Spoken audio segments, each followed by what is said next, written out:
Bismillahirrahmanirrahim. Assalamualaikum warahmatullahi wabarakatuh.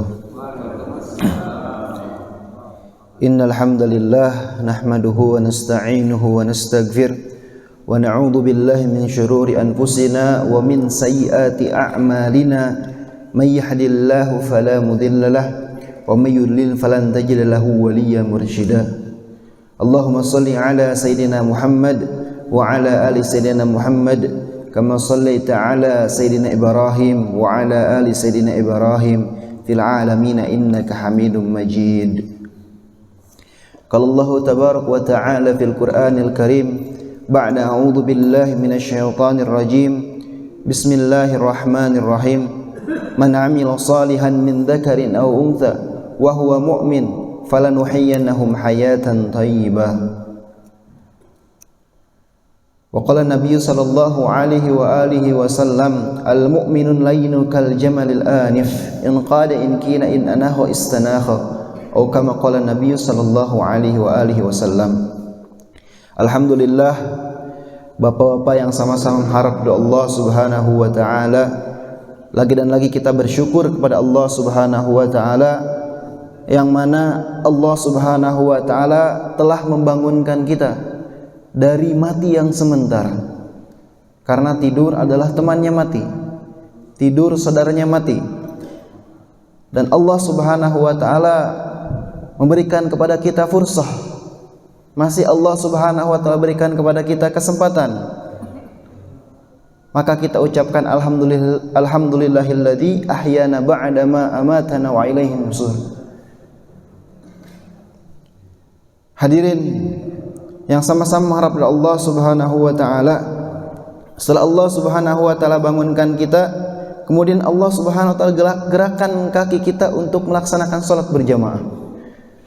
Ini bukan karena kita dekat, atau bukan karena kita kuat, atau bukan karena kita sehat. Bukan hadirin, tapi mutlak kita renungkan ini semua atas karunia anugerah yang Allah Subhanahu wa taala masih cinta kepada kita.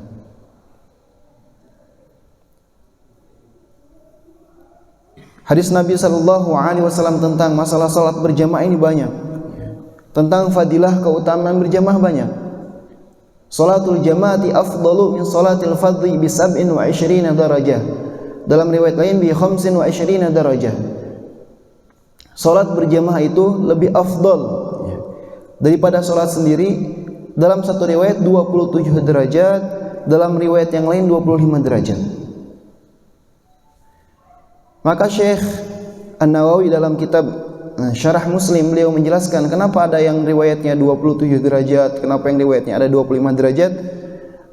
Ini tergantung daripada dalam satu qaul tingkat daripada seorang dia kesulitan untuk melaksanakan salat berjamaah itu. Masya Allah, salat subuh luar biasa Pak. Salat subuh waktu yang dibenci, istilahnya seperti itu. Waktu yang sulit seorang dia untuk bergegas pergi ke masjid, tapi Allah Subhanahu wa taala anugerahkan kita untuk bisa berjamaah. Berarti Allah Subhanahu wa taala memberikan kesempatan kepada kita untuk mendapatkan 27 derajat. Luar biasa. Kemudian setelah melaksanakan salat berjamaah diselang dengan belajar ilmu. Ilmu bukan ilmu tentang dunia, ilmu tentang syariat, ilmu tentang akhirat. Nabi sallallahu alaihi wasallam sampaikan, "Man intaqala liyata'allama, ghufira lahu qabla an yakhtua." Nabi sallallahu alaihi wasallam sampaikan, "Man intaqala, barang siapa yang berpindah, berpindah kita dari rumah ke masjid. Untuk apa? Liyata'allam, untuk belajar. Ghufira lahu qabla an yakhtua." Maka Allah Subhanahu wa taala akan menggugurkan dosa-dosanya sebelum dia melangkah. Fadilah daripada keutamaan ilmu juga sangat banyak sekali.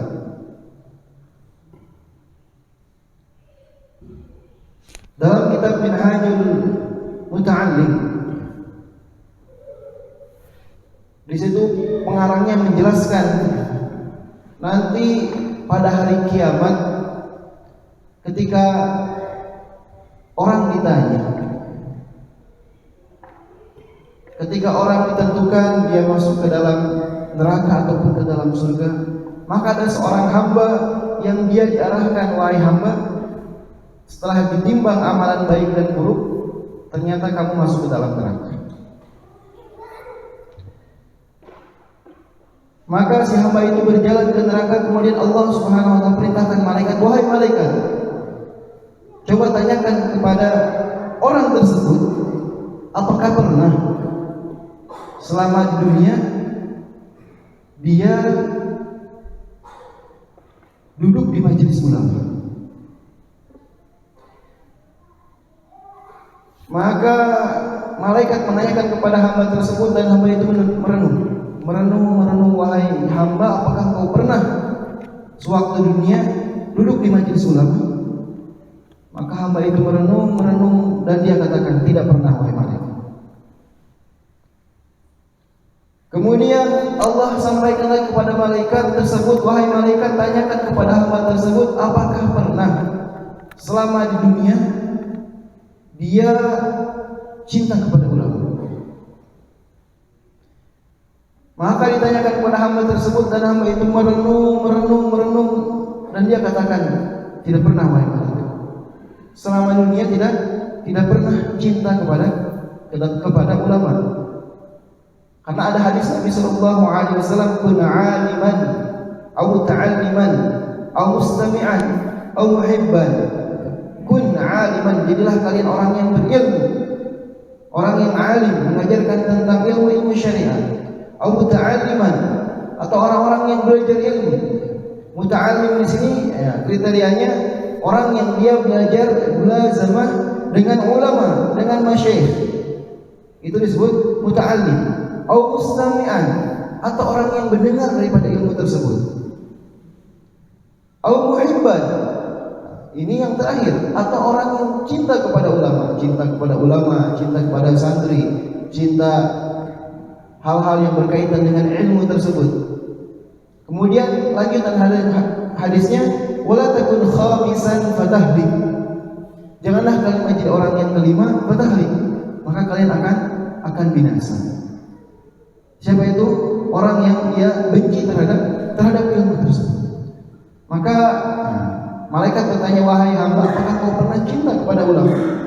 Kalau belum pernah duduk di majelis, mungkin pernah cinta. Maka si hamba tersebut merenung dan dia katakan, tidak pernah. Maka Allah sampaikan lagi kepada malaikat tersebut, wahai malaikat, coba tanyakan kepada hamba tersebut, apakah dia punya saudara? Punya saudara yang saudara tersebut cinta kepada ulama? Maka ditanyakan demikian, maka si hamba itu dia merenung, oh mungkin saya punya saudara yang cinta kepada ulama. Sehingga Allah Subhanahu wa taala dengan rahmat karunia serta kasih sayangnya katakan, wahai malaikat, demi syafaat seorang saudara yang dia punya saudara tersebut cinta kepada ulama, maka aku bebaskan orang tersebut dari neraka. Ini yang seorang tersebut punya saudara cinta ulama. Bagaimana apabila kita libatkan diri kita istiqomah untuk duduk di majelis ulama? Luar biasa sekali keutamaan daripada menuntut ilmu. Maka hadirin yang sama-sama kepada Allah Subhanahu wa taala, kita lanjutkan kajian Kiai Nanang karena beliau gugur tidak bisa hadir karena sakit. Di kajian hadis Nabi sallallahu alaihi wasallam yang sebelumnya membahas tentang adab makan, kita belajar tentang bab adabil khadam. Adab ketika masuk ke dalam kamar mandi. Bab adabil khadam. Yang kitab saya kaji di sini kitab Mishkatul Masabih. Kitab juga biasa dikaji oleh santri-santri. Biasa kitab santri yang besar. Sudah mau kelas daurah ngaji kitab Mishkatul Masabih. Bab adabil khala, yakni adab. Adab ini jamu daripada adab. jamak daripada lafaz adab. Yang mana adab dan akhlak ini beda. Nabi SAW beliau sampaikan, "Bu'itsu liutammima makarimal akhlak." Saya diutus ke muka bumi ini untuk menyempurnakan daripada akhlak.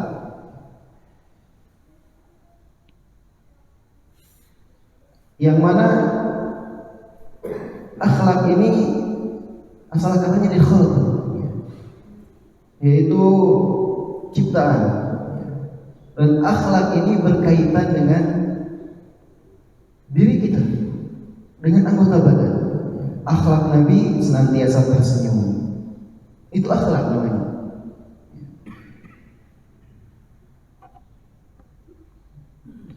Pernah suatu ketika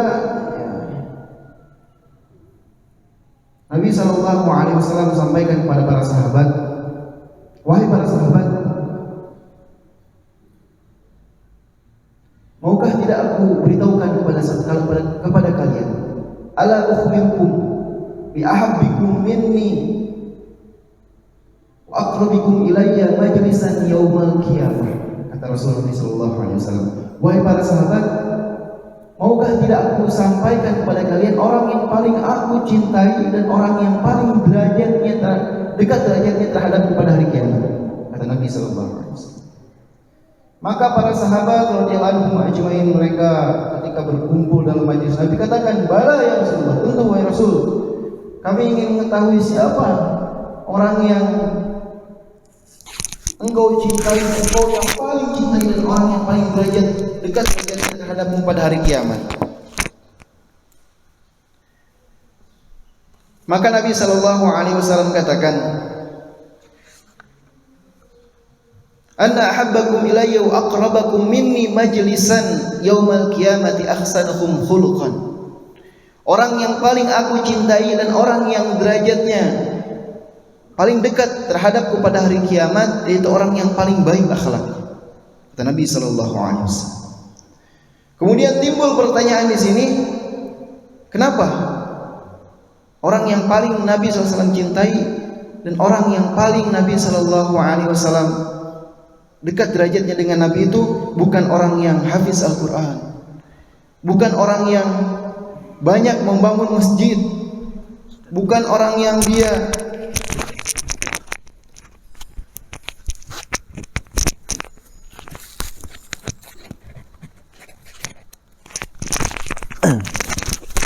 bukan orang yang lain, yang dia pergi haji bertahun-tahun atau dia sedekah banyak bertahun-tahun.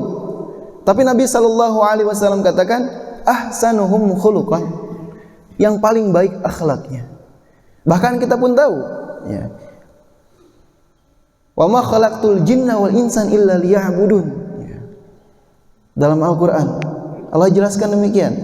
Tidak semata-mata Allah ciptakan jin dan manusia hanya untuk apa? Hanya untuk beribadah kepada Allah Subhanahu wa taala. Seolah-olah misi Allah ciptakan kita ke muka bumi ini dan misi Allah utus Nabi Muhammad ke muka bumi ini berbeda.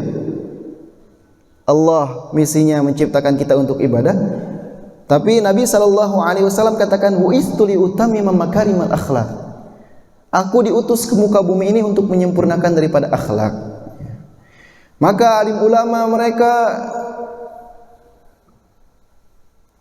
merenungkan apa kesamaan kata antara ibadah dan akhlak. Ternyata mereka menemukan korelasi antara akhlak dan adab.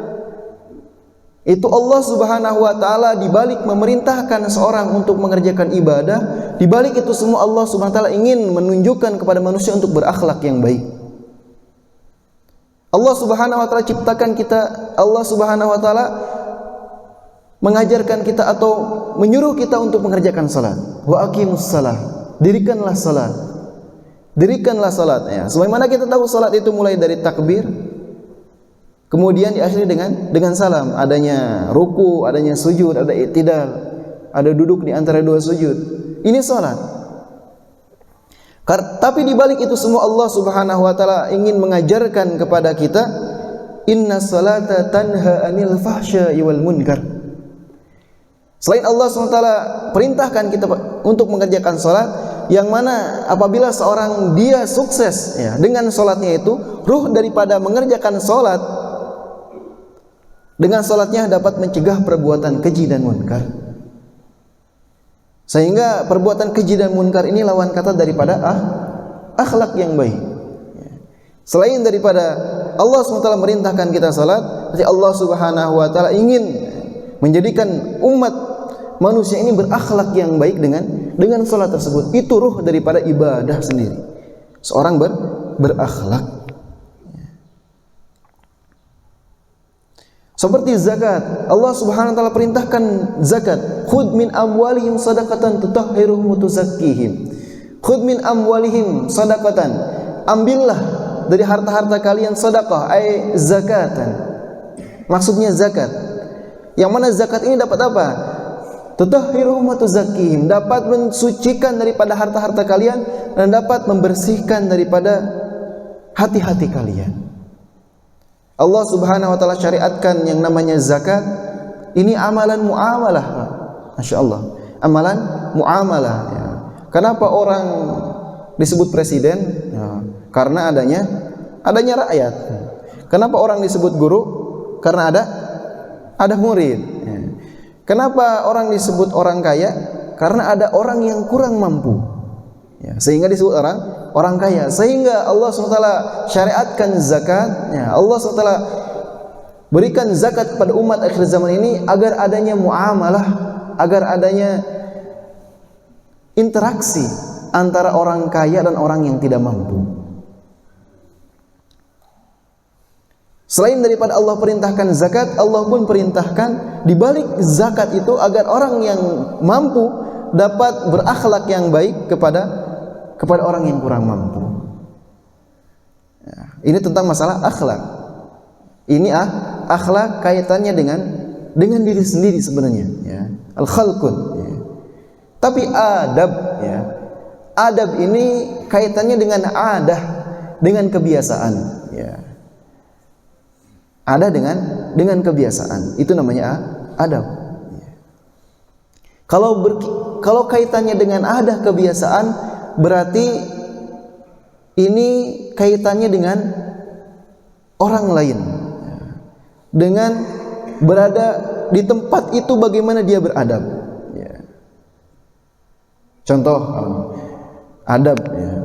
Kalau orang Jawa itu ya, biasa adabnya minum teh itu pakai gula. Ya. Itu orang Jawa. Tapi ya, adabnya orang Sunda ya, minum teh nggak pakai gula.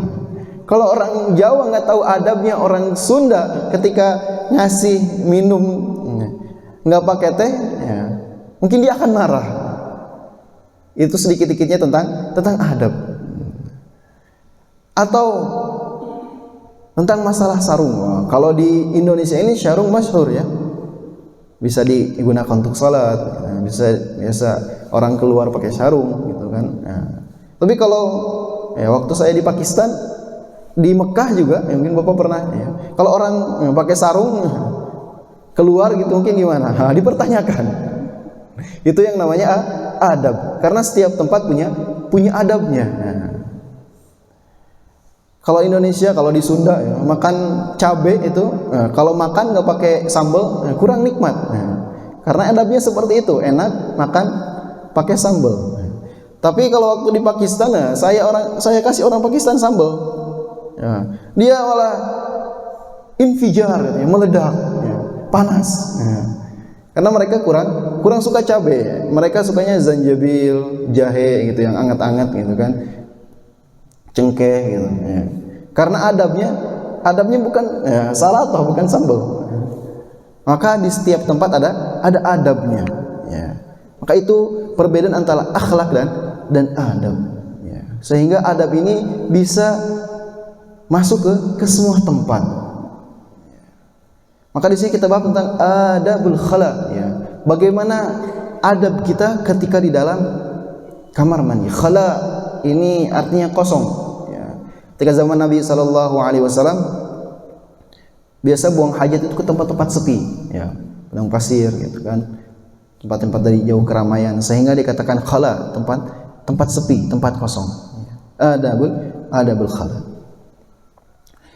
Sini hadis yang ditampakkan wa bihi qala an Abi Ayyub Al-Ansari radhiyallahu anhu qala Rasulullah sallallahu alaihi wa alihi wasallam, idza ataitumul ghaita fala tastaqbilul qiblata wala tastadbiruha walakin syarriku aw gharribu, muttafaqun alaihi. Hadis yang diriwayatkan oleh seorang sahabat, Abu Ayyub Al-Ansari rahimahullah. Abu Ayyub Al-Ansari ini seorang sahabat yang namanya Khalid bin Zaid. Karena memang masyhur ya, seorang yang namanya Khalid itu Khalid bin Walid, seorang yang gigih ya, dalam medan pertempuran ya, sehingga nama beliau Khalid bin Zaid ini kurang muncul. Tapi yang muncul nama lain dari Abu Ayyub Al-Ansari. Beliau katakan, Nabi sallallahu alaihi wasallam sabdakan, jika kalian mendatangi tempat buang hajat, maka janganlah kalian menghadap kiblat atau membelakangi kiblat. Akan tetapi syarriqu aw gharribu, hadaplah kalian ke timur ataupun ke barat. Istilahnya selain daripada kiblat. Maka hadirin yang mulia, dalam hadis ini pentingnya kita belajar ikhtilaful madhab ya. Madhab yang masyhur yang di dunia ini yang disepakati itu madhab Syafi'i di Jazirah Asia Tenggara, kemudian madhab Hanafi biasa di Pakistan, India sana, Bangladesh juga, kemudian madhab Maliki ada di Afrika, kemudian Ahmad bin Hanbal ada di Jazirah Arab ya. Dan pentingnya ada madhab ini untuk apa ya? Sehingga hadis Nabi SAW semua teramalkan ya. Ikhtilaful madhab ya. Di sini Nabi SAW jelaskan, apabila kalian ya buang air kecil atau buang air besar, janganlah kalian menghadap kiblat ataupun membelakangi kiblat. Hadirin yang mulia, akan tapi dalam madhab Syafi'i ya, dalam madhab Syafi'i hadis ini berlaku ketika seseorang berada di sahra, berada di padang pasir ya.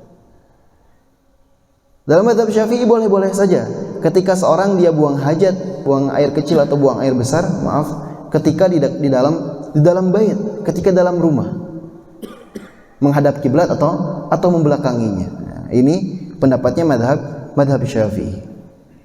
Kalau pendapatnya Abu Hanifah bagaimana? Ya, kalau pendapatnya Abu Hanifah berkaitan dengan hadis ini, ya, makruh tanzih seorang yang dia menghadap atau membelakangi kiblat, baik ketika di sakhra, di padang pasir ataupun di bait. Beda-beda pendapat.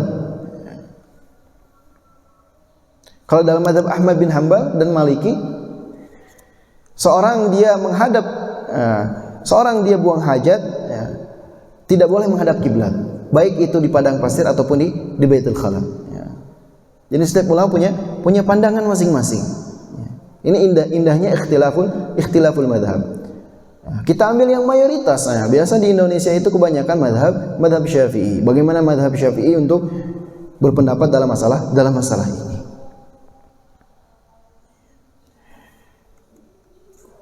Kemudian hadis yang selanjutnya masih dalam bab adabil khala. An Anas radhiyallahu anhu qala kana Rasulullah sallallahu alaihi wa alihi wasallam idza dakhala khala yaqulu Allahumma inni a'udzu bika minal khubuthi wal khaba'ith, muttafaqun alaih. Dari Anas radhiyallahu anhu berkata, dahulu Rasulullah sallallahu alaihi wasallam biasa ketika masuk khala beliau mengucapkan Allahumma inni a'udzu bika minal khubuthi wal khaba'ith, muttafaqun alaih. Ya Allah, aku berlindung kepadamu dari khubuth wal khaba'ith, muttafaqun alaih. Khubuth ini jamak daripada khabith, dan khaba'ith jamak dari khabithah. Maksudnya apa? Aku berlindung kepadamu dari setan laki-laki dan setan perempuan. Hikmah ya yang dijelaskan dalam kitab ya Mishkatul Masabih ini, syarahnya itu ada kitab Mirqatul Mafatih menjelaskan hikmah apa seorang dia membaca doa ya untuk masuk kamar mandi ya. Seperti seorang dia berpakaian ya, sehingga manusia tidak bisa melihat dirinya ya. Tidak bisa, auratnya tertutup. Begitu juga seorang ketika masuk kamar mandi, apabila dia membaca doa ini ya, maka syaitan tidak akan bisa melihat aurat dia. Dan ini dibaca sebelum seorang dia masuk kamar mandi ya. Di luar kamar mandi. Baca doa ini, kemudian langkahkan kaki kiri untuk masuk kamar mandi. Kemudian bagaimana apabila seorang dia lupa? Nah, sudah masuk kamar mandi terus lupa, dia belum baca doa. Maka di sini ada ikhtilaf ulama juga. Yang kita ambil ikhtilaful a'immatul arba ya. Menurut a'immatus salasah, maksudnya Imam Syafi'i, Imam Ahmad bin Hanbal dan Imam Abu Hanifah, ketika seorang dia lupa untuk membaca doa masuk kamar mandi, di dalam kamar mandi, maka dia baca di dalam hati. Tidak boleh dijaharkan, tapi di dalam hati. Berbeda dengan madhab Maliki ya. Madhab Maliki, beliau berpendapat tetap dijaharkan walaupun dalam kamar mandi ya. Beliau punya dalil, kita pun punya dalil. Mazhab Syafi'i pun punya dalil.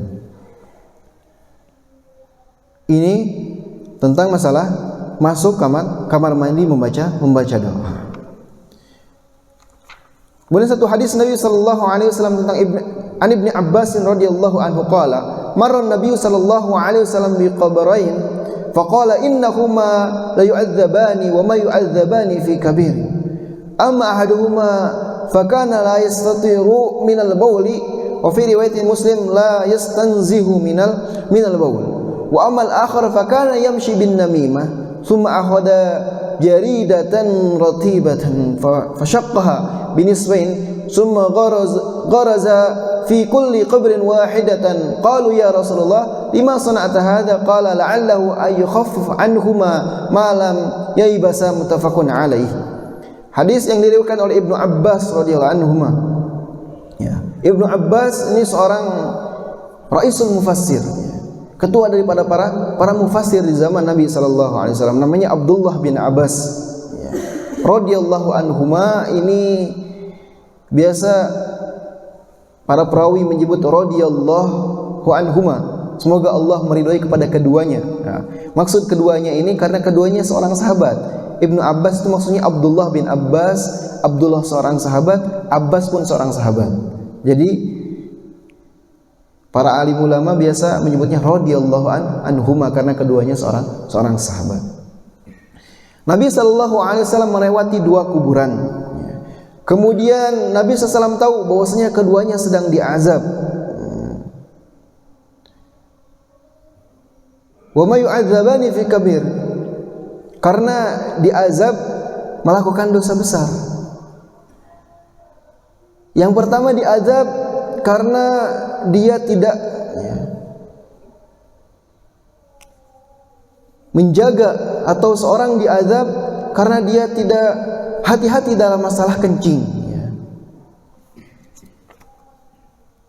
Kemudian yang lain diazab karena apa? Karena seorang tersebut dia berjalan dengan namimah ya, dengan mengadu domba orang lain ya. Kemudian Nabi SAW membawa setangkai daripada pohon daun kurma yang basah. Kemudian Nabi SAW dibelah dua ya.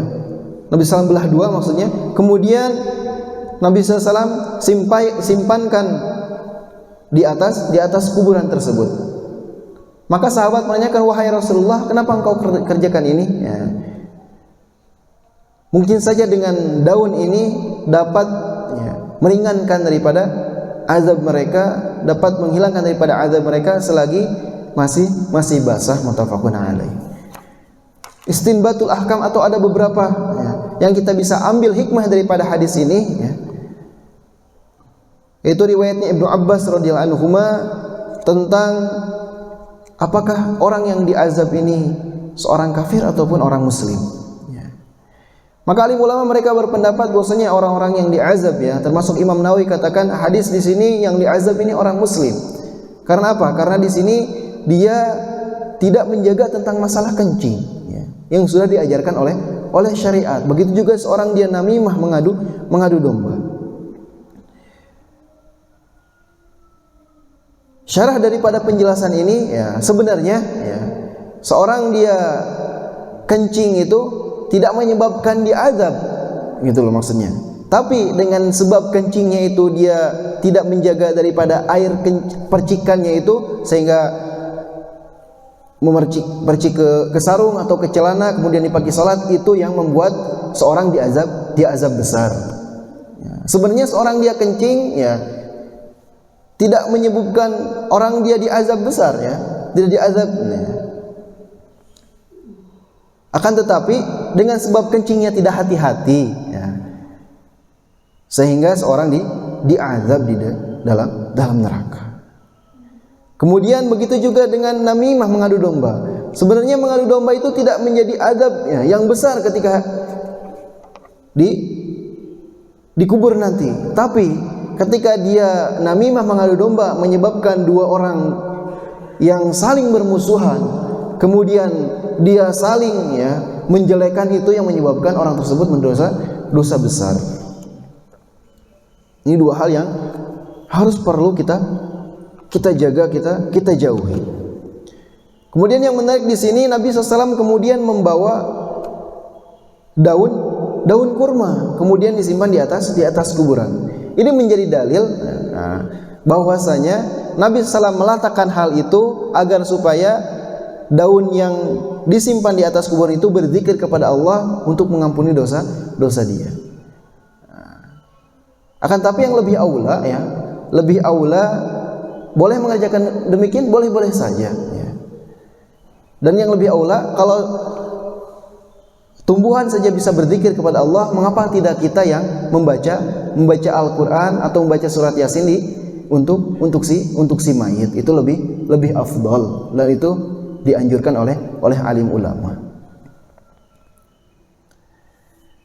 Maka hadirin yang sama-sama mengharapkan Allah Subhanahu wa taala, inilah ya, 3 kajian ya, 3 hadis Nabi sallallahu alaihi wasallam tentang kajian adab di kamar mandi, adab di baitul khala, adab di WC.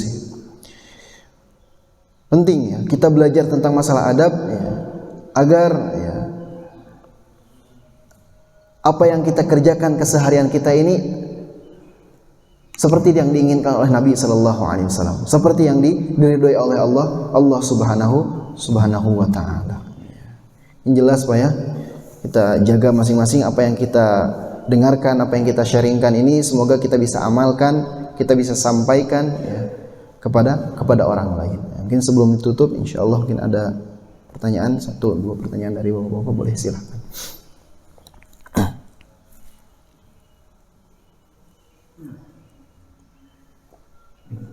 Baik Ustaz,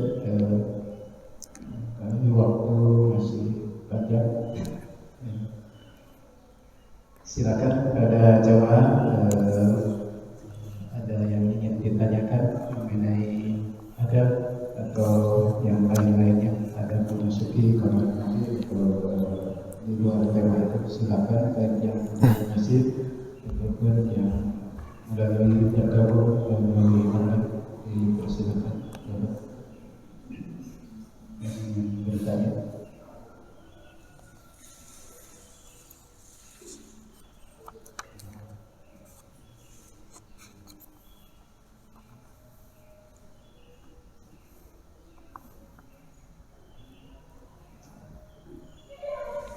Ustaz, membacakan pertanyaan secara online, saya bacakan.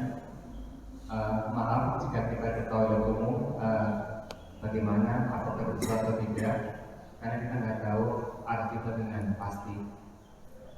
Boleh diperjelas Pak? Dia menanyakan, mengenai pesantren itu kalau ke toilet umum, misalnya kan kita nggak tahu arah kiblat. Jadi kalau misalnya ternyata buang air itu menghadap menggunakan kiblat, itu apakah dosa atau tidak? Ya, baik.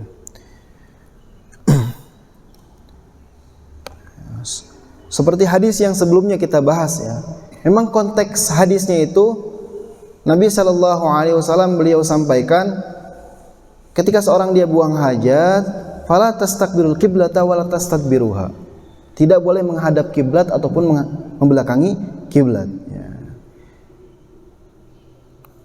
Ya, ketika seorang dia masuk toilet umum, ya, kita tidak tahu arah kiblat kemana, kemudian ya apakah ini menghadap kiblat ataupun membelakangi kiblat, maka dalam ya madhab Syafi'i, begitu juga madhab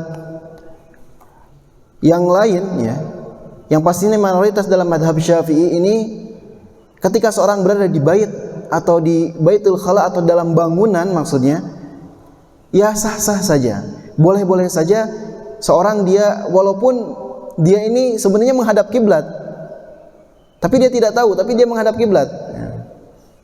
Maka ya boleh-boleh saja, itu enggak apa-apa. Yang tidak boleh itu ketika ya berada di padang pasir, di sakhra, di padang luas atau di tempat yang luas, seorang dia buang hajat terus menghadap kiblat atau membelakangi kiblat, itu yang tidak boleh.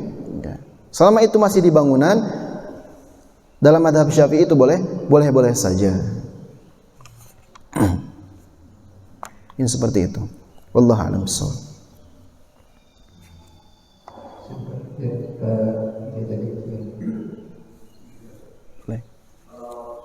Kencing itu idealnya duduk atau berdiri. Berapa kita kencing di luar di lapangan atau kan ada air kita untuk membersihkan ini bagaimana? Taib. Ya. Tentang masalah buang air kecil. Ya. Pernah Nabi SAW buang air kecil dengan berdiri pernah. Ya. Tapi Nabi SAW selama hidupnya sering, ya, bahkan Nabi SAW selama hidupnya kencing dengan jongkok. Ya. Kenapa Nabi SAW kencing berdiri? Ya. Pertama Nabi SAW kencing berdiri karena tempat tersebut najis. Kecil kemudian najis, sehingga apabila Nabi SAW jongkok takut terkena najis. Ya. Kemudian Nabi SAW berdiri. Kemudian yang kedua, kenapa Nabi SAW kencingnya berdiri? Dalam satu hadis, karena ini menunjukkan kepada umat bahwasanya kencing berdiri itu, kencing jongkok itu tidak wajib. Karena apa? Karena amalan yang Nabi SAW terus kerjakan, ya, dari mulai Nabi SAW mendapatkan syariat sampai Nabi SAW wafat, maka itu amalan wajib. Ya, tapi Nabi SAW pernah mengerjakan kencing berdiri agar menjelaskan kepada umat bahwasanya kencing jongkok itu tidak wajib dan tidak berdosa orang yang kencing berdiri. Tapi ini masalahnya ada di hadis yang ketiga tadi. Kita hati-hati, takutnya ketika kita kencing berdiri ada percikan air kencing yang ke sarung atau ke celana, kemudian dipakai salat, sehingga salatnya kita sudah belajar khusyuk gitu kan, sudah berjamaah, tiba-tiba tidak Allah terima karena ada percikan kencing. Atau orang yang dia kencing berdiri, ya, mungkin ada sedikit setetes atau dua tetes keluar ketika salat. Itu yang dikhawatirkan, dan itu orang yang akan diadzab. Wallahu a'lam bishawab. Tentang masalah apabila kencing di jalan kemudian tidak ada air, ya, maka sunnah apa? Dalam kitab-kitab fikih pakai batu, ya. Salah satu ahjar dengan tiga batu atau dengan satu batu yang ujungnya tiga. Nah, sebenarnya afdalan mana pakai air atau pakai batu? Ya, pakai batu kemudian pakai air. Tapi yang lebih safety, yang lebih bersih pakai air pastinya. Itu Pak. Wallahu a'lam bishawab tentang masalah buang air kecil. Ustaz, selain pakai batu bisa pakai daun gitu kan? Baik. Yang kasar gitu. Kecuali daun yang dimakan singkong. Ya, baik. Dalam hadis-hadis Nabi SAW tentang masalah istinja ini, Nabi SAW hanya menjelaskan tentang hal-hal yang dilarang saja. Contohnya, la tastanju birrawthi wala bil 'idham. Ya. Janganlah kalian beristinja dengan kotoran yang kering dan istinja dengan tulang. Fa innaha zadu ikhwanikum minal jin. Karena tulang itu adalah makanan dari makanan jin. Ya. Selama Nabi SAW tidak melarang seorang dia beristinja dengan hal tersebut, berarti dibolehkan. Ya. Yang tidak boleh di sini Nabi SAW cantumkan juga, tidak boleh beristinja dengan dengan tulang karena makanan jin, tidak boleh beristinja dengan kotoran yang kering karena ini najis, masa digunakan untuk istinja kan? Tidak boleh seperti itu. Wallahu alam bissawab. Silakan yang lain. Kalau ada yang silakan.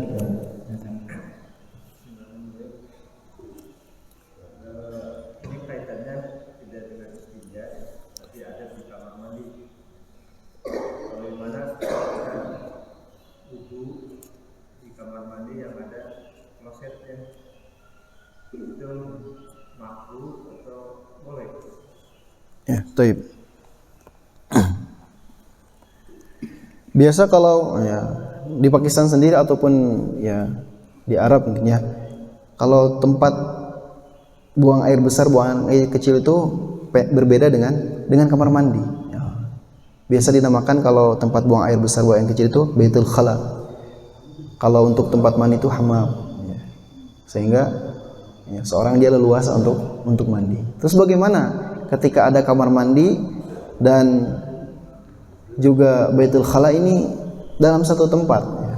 Kita jaga ya kehati-hatian dengan ya setidaknya kita membasuh atau mengucurkan air ke sekeliling daripada tempat kita mandi apabila sempit ya. Itu menjaga daripada hal-hal yang najis menempel ke diri kita. Itu mungkin Allah alam bisawab, mungkin seperti itu.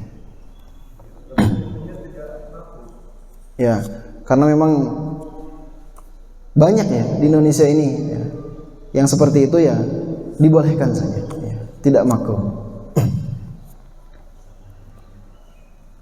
Seperti itu. Cukup. Silakan yang lainnya, barangkali ada yang ingin ditanyakan. Waktu masih silakan PKM.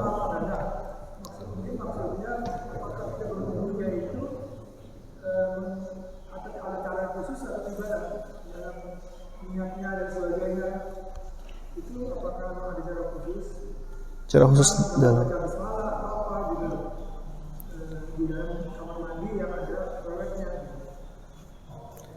kamar mandi yang ada toiletnya maksudnya. Ya.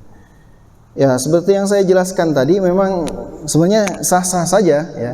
Seorang misalkan kamar mandinya berbarengan dengan baitul khala gitu kan, dengan tempat buang hajat ya. Selagi itu seorang dia bisa menjaga kesucian daripada atau tidak terhilang daripada hal-hal najis tersebut ya.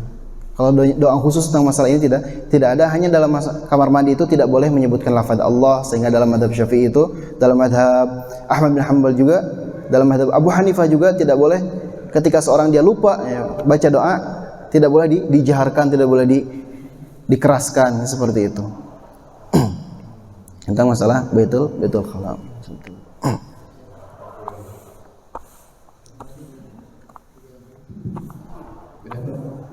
Enggak, yang lainnya silakan. Masih ada beliau. Kalau kita ke tempat umum itu kan kita kadang-kadang kesulitan ketika saya buang air kecil. Di situ saya tidak ada gayung, tidak ada shower. Jadi apakah bisa untuk membasuh itu kita menggunakan tisu kemudian dibasahi? Taib. Ya. Sebenarnya inti daripada istinja itu dengan air atau dengan batu. Kemudian apabila hal-hal itu memang tidak ada atau kurang, istilahnya seperti itu, maka dibolehkan saja ya seorang istinja misalkan dengan tisu selagi itu dapat menghilangkan daripada najis itu ya. Dihilangkan najisnya. Tentang masalah senyumnya seperti itu. Allah alam bisawab.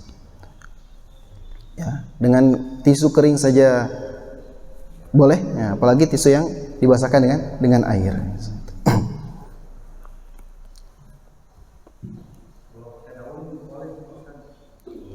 Ya, boleh Pak, insyaallah.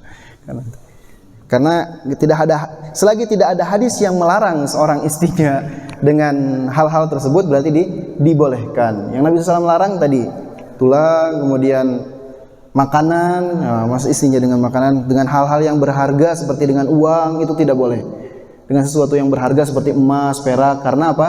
Karena dia menghinakan. Alasannya seperti itu. Selagi tidak ada hadis yang melarangkan hal tersebut, karena memang darurat ya, tidak ada lagi, batu tidak ada, air tidak ada, pakai daun, itu boleh. Baik. Waalaikumsalam. Bagaimana hukumnya Ustaz ya? Yang sekarang ini banyak kita lagi BAB ya, di proses proses dulu. Dan biasanya BAB itu kita buka handphone Ustaz. Atau rokok ya. Tidak Pak. Bagaimana Ustaz hukumnya? Atau merokok aja, bukan handphone dan merokok, atau kecemaran. Assalamualaikum warahmatullahi wabarakatuh. Ya. Ya, karena ada satu hadis Nabi sallallahu alaihi wasallam apa ya? Ada hadis Nabi sallallahu alaihi wasallam tentang masalah ini. Ya, ketika seorang dia buang hajat, ya, tidak boleh mengerjakan hal lain selain buang hajat. Karena Nabi sallallahu alaihi wasallam pun ya, menganjurkan kepada umatnya ketika seorang dia buang hajat jangan lama-lama. Ya, istilahnya sudah buang hajat, sudah selesai, sudah keluar. Ya. Masuk hanya buang hajat saja keluar. Ya. Berarti istilahnya apa? Ya tidak boleh lama-lama ketika di kamar mandi habis misalkan satu batang atau mungkin misalkan sudah baca berita satu berita sudah dibaca. Itu tidak Nabi sallallahu alaihi wasallam anjurkan, bahkan makruh ya. Ketika seorang dia berlama-lama dalam kamar mandi. Kapan seorang dia boleh berbicara ya, boleh mengerjakan hal selain hal-hal tersebut di kamar mandi ketika dia ini ada keperluan, misalkan ada ular sehingga dia teriak ada ular. Nah, itu boleh. Atau ketika seorang dia dipanggil oleh ya, kalau yang ada ibunya dipanggil oleh ibunya, dia menjawab, "Ya, di sini." Itu pun hanya sekedar itu saja. Selain daripada itu tidak boleh ya. Berbicara saja tidak boleh, apalagi melakukan hal lain.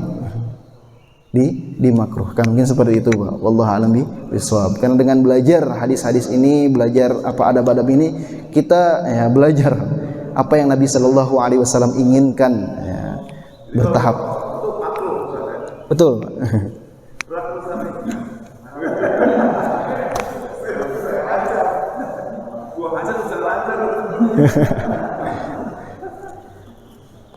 Ya, cukup sekian ya.